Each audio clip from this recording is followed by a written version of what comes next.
آج کل قطر میں ایک بینک ہے وہاں، تو وہاں یہ بیسیکلی ان کے سافٹ ویئر کے ڈپارٹمنٹ کو ہیڈ کرتے ہیں. تو یہ پاکستان آئے ہوئے تھے، تو میں نے ان سے سمجھنے کی کوشش کی کہ یہ بتائیں کہ یہ جو ملک ڈیفالٹ ہوتے ہیں اور یہ جو وہ کیسے ہوتے ہیں. تو ابھی ہماری بڑی ڈیٹیل ڈسکشن ہوئی، تو انہوں نے کہا کہ جو میں بھی یہ بھی چیک کرنا چاہتا ہوں کہ آپ کو سمجھ آیا کہ نہیں آیا، تو آپ خود بتائیں. تو میں جو ان سے میں نے سیکھا ہے وہ میں آپ کو بتاتا ہوں، بعد میں ان کے کامنٹس بھی لیں گے. انہوں نے مجھے یہ سمجھایا ہے کہ جو پاکستان ہے نا، فرض کریں پاکستان کا خرچہ ہوتا ہے 100 روپیہ، جس میں پاکستان میں جو تنخواہیں ہیں وہ، پاکستان کے اندر جو ترقیاتی کام ہیں وہ، اس کے علاوہ پاکستان کے اندر کوئی بھی ڈیزاسٹر آ جائے تو اس کی مینجمنٹ، یعنی پورے پاکستان کو چلانے کے لیے جو خرچہ ہوتا ہے سارا، وہ اگر ہے 100 روپیہ. اور جو پاکستان کی آمدنی ہے، وہ آمدنی کہاں سے ہوگی؟ زراعت سے ہوگی، انڈسٹری سے ہوگی، جو ہم چیزیں پروڈیوس کر رہے ہیں ان سے ہونی ہے. تو زراعت سے ہو سکتی ہے، انڈسٹری سے ہو سکتی ہے، اور خاص طور پر انٹرنیشنل کانٹیکسٹ کے اندر یہ اہم ہے کہ کتنی چیزیں بنا کے ہم باہر بھیجتے ہیں. کیونکہ ہماری جو چیزیں ہم نے باہر سے لینی ہیں وہ روپوں میں تو نہیں ملتی ہیں، وہ تو ڈالرز میں ملتی ہیں. تو لہٰذا ہمارے پاس ڈالر ہونے ضروری ہیں. ہمارے پاس ڈالر کب آئیں گے؟ جب ہم یہاں سے چیزیں بنا کے ان جگہوں پہ دیں گے جہاں سے ہمیں ڈالر ملیں گے. لہٰذا پاکستان کی آمدنی کے ذریعے زراعت ہے، پاکستان کی معدنیات ہیں، اور پاکستان کی جو انڈسٹری سے چیزیں ایکسپورٹ ہوتی ہیں وہ ہے، پاکستان کے انجینئر سافٹ ویئر بناتے ہیں وہ جو ایکسپورٹ ہوتی ہے وہ ہے. اور ملک سے باہر جو پاکستانی رہتے ہیں، جیسے بشارت صاحب رہتے ہیں پچھلے 26 سال سے، یہ پاکستان کی آمدنی کا بہت بڑا ذریعہ ہے. کیونکہ یہ جو پیسے بھیجتے ہیں یہ فورن کرنسی میں بھیجتے ہیں، تو پاکستان کے پاس وہ فورن ریزرو، ان کو ایک فری آف کاسٹ سمجھ لیں ڈالرز مل رہے ہیں، جو کہ around 30 billion dollars, in fact more than 30 billion dollars a year, وہ کہ ان کو جو اوورسیز پاکستانی جو ہیں وہ ان کو سینڈ کرتے ہیں. وہ اپنے گھروں کو جو بھیجتے ہیں تو ان کو تو روپوں میں پیسے دیتے ہیں. اچھا، اب ہوتا یہ ہے کہ پاکستان میں پچھلے بہت عرصے سے، اس کی وجوہات ہم ڈسکس کریں گے، یہ ہوتا ہے کہ پاکستان کا فرض کریں خرچہ ہے 100 روپیہ. جب ہم اپنی آمدنی کیلکولیٹ کرتے ہیں تو اس یعنی ہمارا جو آمدنی ہے فرض کریں وہ ہے 70 روپے، لیکن اس میں جو ہم خرچہ کیلکولیٹ کرتے ہیں تو وہ خرچہ ہر دفعہ اس سے بڑھ جاتا ہے. فرض کریں کہ 100 روپیہ ہو جاتا ہے، تو وہ اس لیے زیادہ ہو جاتا ہے کہ ہمیں اپنے ملک کو چلانے کے لیے پچھلے سال بھی ڈیفیشنسی تھی، تو ہم اس ڈیفیشنسی کو پورا کرنے کے لیے قرضہ لے لیتے ہیں باہر ملکوں سے. وہ جو قرضہ ہمارے اوپر چڑھتا ہے اس قرضے کی ہم نے قسط دینی ہوتی ہے. لہٰذا ہمارے اخراجات میں تنخواہیں دینا، لوگوں کو صحت کی سہولت دینا، نئی سڑکیں بنانا، نئے اسکول بنانا، باقی سارے کام کرنا، اس کے علاوہ قرضہ دینا، وہ بھی ہمارے خرچے میں سے ایک خرچہ ہے. اب جب بجٹ ہوتا ہے تو ہم کیلکولیٹ کرتے ہیں کہ ہمارا خرچہ اتنا ہوگا، فرض کریں 110 روپے. پھر ہم کیلکولیٹ کرتے ہیں کہ ہماری آمدنی کتنی ہوگی. آمدنی فرض کرو ہے 75 روپے، تو ہم کہتے ہیں 35 روپے کا ہمیں بجٹ ڈیفیسٹ ہے. اس کو کرنٹ اکاؤنٹ ڈیفیسٹ بھی بولتے ہیں. یہ خسارہ ہے ہمارا. اب اس خسارے کے لیے حکومت پلان کرتی ہے کہ اس کو کیسے پورا کرنا ہے. اس کا ایک طریقہ یہ ہوتا ہے کہ عوام کے اوپر ٹیکس لگانا ہے اور ٹیکس کے ذریعے سے پیسے اکٹھے کرنے ہیں. دوسرا یہ ہوتا ہے کہ بھئی ہم یہ ترقیاتی کام کریں گے اور اس کے علاوہ ہم قرضہ بھی پکڑیں گے کسی سے.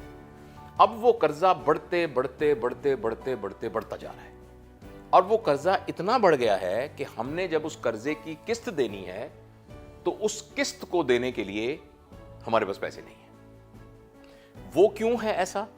اس کی جو وجوہات بشارت بھائی نے مجھے 4 5 6 بتائی ہیں وہ یہ ہیں. نمبر 1، ہمارے ملک سے ایکسپورٹ پہلے بھی بہت کم تھی اور ملکوں کی نسبت، اب بالکل کم ہو گئی ہے. اس لیے کہ ہماری جو پالیسیاں ہیں وہ بزنس کو سپورٹ نہیں کرتی. اس کے اوپر ہرڈلز اتنی ہیں، ان کے اوپر ٹیکس اتنے ہیں. پھر بجلی کے مہنگا ہونے کی وجہ سے کاسٹ بنانے کی مہنگی ہو گئی ہے.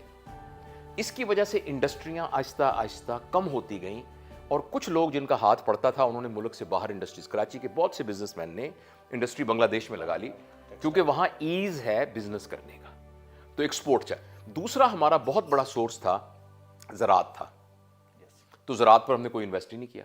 یعنی جتنے کھیت میں سے گندم اگتی تھی وہ اب اتنی گندم نہیں اگ رہی ہے.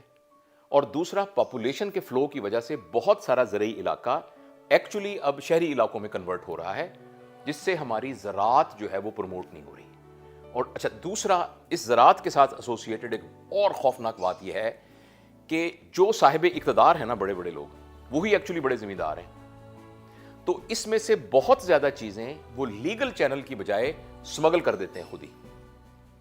اب یہ کوئی ڈھکی ہوئی بات نہیں, یعنی پاکستان سے گندم اور ملکوں میں افغانستان میں خاص طور پر سمگل ہو جاتی ہے, پاکستان سے چینی وہاں سمگل ہو جاتی ہے, پھر پاکستان میں کمی آ جاتی ہے. اس کو پکڑنے والا تو یہ سیاستدان ہی ہوں گے یا ہماری اتھارٹیز ہی ہوں گی نا, چونکہ وہ خود اس کے سٹیک ہولڈر ہوتے ہیں. اب وہی گندم باہر سے مہنگی منگوا لیتے ہیں. بہت کیسز ان کو اس میں بینیفٹ ہوتا ہے. ہاں بھیجنے جب وہ اس کو الاؤ کرتے ہیں اسمگل ہونے کے لیے تو اس سے بھی اب وہ لیتے ہیں انڈر دا ہینڈ کچھ نہ کچھ لیتے ہیں, اور جب وہ امپورٹ کرتے ہیں تو اس میں بھی اپنا کمیشن اور وہ چیزیں سارے لیتے ہیں. بہت cases they are the beneficiaries.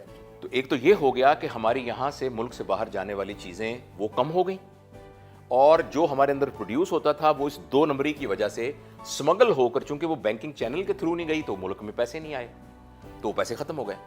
تیسرا اہم کام ہمارے ملک میں یہ ہوا کہ ہمارے ملک میں حکومت چلانے کا خرچہ جو ہے نا وہ بہت زیادہ ہے.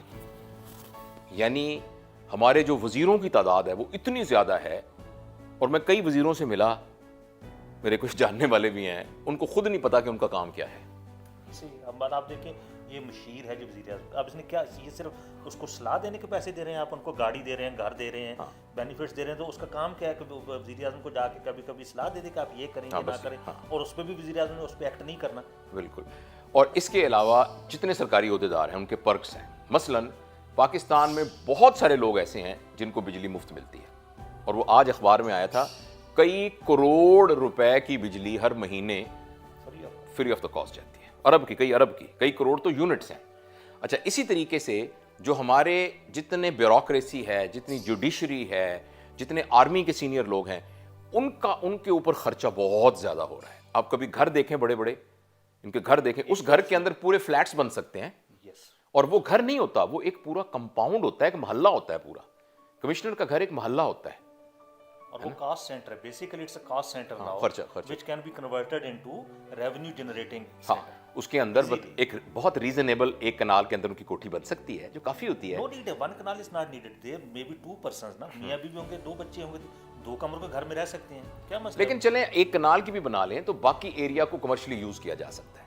تو یہ تو ہمارا ایک تو یہ ہوا کہ ہم یہاں سے کچھ پیدا نہیں کر رہے ہیں. نمبر 2 ہم یہ کر رہے ہیں کہ زراعت پر ہم نے کوئی توجہ نہیں دی, اور زراعت سے ہماری, اور اگر ہوتی ہے تو وہ اسمگل ہو جاتی ہے کیونکہ کوئی چیک اینڈ بیلنس نہیں ہے. اچھا تیسرا ہمارا یہ میں نے آپ کو بتایا کہ ہمارا حکومت چلانے کا خرچہ بہت ہے. پٹرول جتنے ان کو پٹرول فری ملتے ہیں, جتنے سرکاری گاڑیاں بھاگی پھر رہی ہیں, پھر نمبر آف کارز جو کہ آفیسرز کو ہم نے دی ہوئی ہیں وہ بے تحاشا دی ہیں. ان کے ٹورز کے خرچے اتنے زیادہ ہوتے ہیں, 5 اسٹار ہوٹلز میں رہتے ہیں, ایک فرسٹ کلاس میں سفر کرتے ہیں, یہ سارے اخراجات ہیں, اور یہ اتنے ہیں کہ جس کا کوئی شمار نہیں ہے.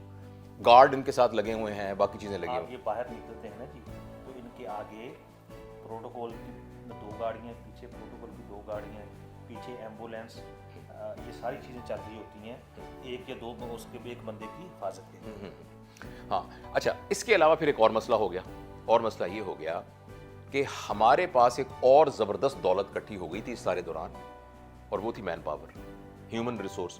پوری دنیا اس بات پر رو رہی ہے کہ ان کے پاس ہیومن ریسورس نہیں ہے. یو کے میں ہیومن ریسورس نہیں ہے, یورپ میں ہیومن ریسورس نہیں ہے, اسی لیے وہ ہر سال یہاں سے لوگوں کو بلا رہے ہیں. اور ہمارے پاس جو ابنڈنٹ یعنی ہیومن ریسورس ہے وہ گلیوں میں آوارہ پھر رہی ہے, یا تھوڑے 10-10 ہزار روپے میں 5-5 ہزار روپے کام کر رہے ہیں, مزدوری کریں. حکومت ایک دن کے اندر ان کے لیے پلان بنا سکتی ہے. ہم نے کئی دفعہ یہ پلان بنا کے دیا ہے کہ سب لوگوں کا ڈیٹا اکٹھا کر کے ان ساروں کو تھوڑی ٹریننگ دے کر پوری دنیا کی مارکیٹ میں حکومت کمپین کر کے, جیسے جو برازیل کا سفیر بیٹھا ہے وہ کیا کر رہا ہے وہاں, ہالینڈ کا سفیر کیا کر رہا ہے وہاں بیٹھا, اور اسی طریقے سے تنزانیہ کا ہمارا جو ہے سفیر کیا کر رہا ہے, یہ وہاں بیٹھ کے ان کے لیے جابس کریٹ کریں, اور حکومت کے طور پہ یہ جائیں اور یہ یہاں سے زرعی مبادلہ بھیجیں, اور یہ ساری چیزیں کریں. باہر جو ہے نا, یہ آپ دیکھیں جو سیمی اسکلڈ لوگ ہیں نا, جیسے یہ پلمبرز ہیں, الیکٹریشینس ہیں, جو ہاتھ سے کام کرنے والے مکینکس جو ہیں, ان لوگوں کی بڑی ڈیمانڈ ہے باہر, ٹھیک ہے. اور ہم یہاں پہ اس کے لیے کوئی کچھ کر نہیں رہے. ہماری یوتھ کیا ہے, زیادہ تر آپ نے ایف ایس سی کر لیں, بی ایس سی کر لیں, اور یونیورسٹی میں چلے جائیں. مجھے کوئی بتا رہا تھا جی کہ ہماری یہ اسلامی یونیورسٹی میں 70,000 اسٹوڈنٹس ہیں. میں پرسوں گیا ہوں یونیورسٹی میں, میں دیکھ رہا ہوں کہ ہر جگہ مجھے اسٹوڈنٹ نظر آ رہے ہیں. میرے ساتھ جو پروفیسر تھے,